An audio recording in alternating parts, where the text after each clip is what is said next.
Aujourd'hui, une petite vidéo pour répondre à l'une de mes abonnées qui m'a écrit en privé concernant les jours de congé pour déménagement. Et oui, elle n'y a pas droit et son conjoint, il peut en avoir deux. Pourquoi ça? Eh ben, on va voir ça ensemble tout de suite. Vous aussi, si vous avez la moindre question, n'hésitez pas à m'écrire en commentaire ou à envoyer un message privé. Tout d'abord, je tiens à préciser que cette chaîne n'a pas vocation à faire du conseil juridique. Je donne quand même pas mal de conseils utiles, alors abonnez-vous. En revanche, pour répondre à cet abonné, il y a besoin de poser quelques petites bases.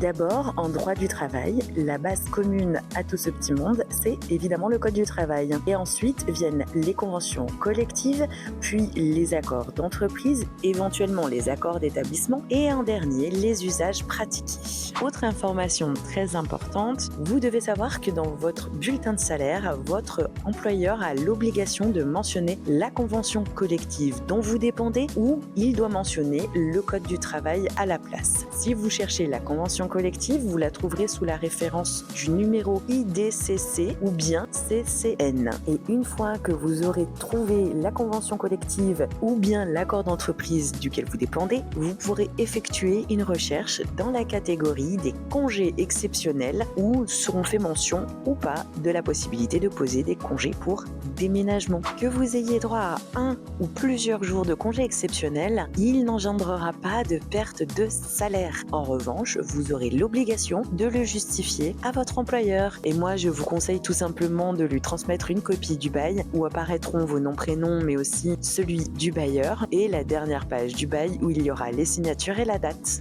Si vous ne parvenez pas à trouver d'écrit formel, comme je le disais, il existe aussi des usages parfois. Ça n'est pas forcément écrit, mais ce sont des choses qui sont pratiquées et elles doivent être pratiquées à l'ensemble des salariés. Si par exemple vous avez entendu que Micheline, votre collègue de bureau, elle a déménagé il y a 1 an et demi et qu'elle a eu le droit à 2 jours de congé pour son déménagement, n'hésitez pas à vous tourner vers le service des ressources humaines directement pour savoir ce qu'il en est. Et in fine, s'il n'y a pas d'usage pratiqué pour autant, eh bien là c'est le code du travail qui s'applique, donc pas de jours exceptionnels de congé pour un déménagement. En revanche, vous avez tout à fait la possibilité de poser des congés payés ou alors des RTT ou des récupérations si vous en disposez. Et sinon, eh bien, il va falloir travailler en plein milieu de toutes les péripéties de votre déménagement. Et n'hésitez pas à me dire en commentaire si vous avez déjà eu l'occasion de poser des congés exceptionnels pour l'un de vos déménagements. Malheureusement, moi, je n'ai jamais eu le droit à des congés exceptionnels pour pouvoir déménager. Et comme d'habitude, on s'abonne, on like et on partage cette vidéo si elle vous a été utile.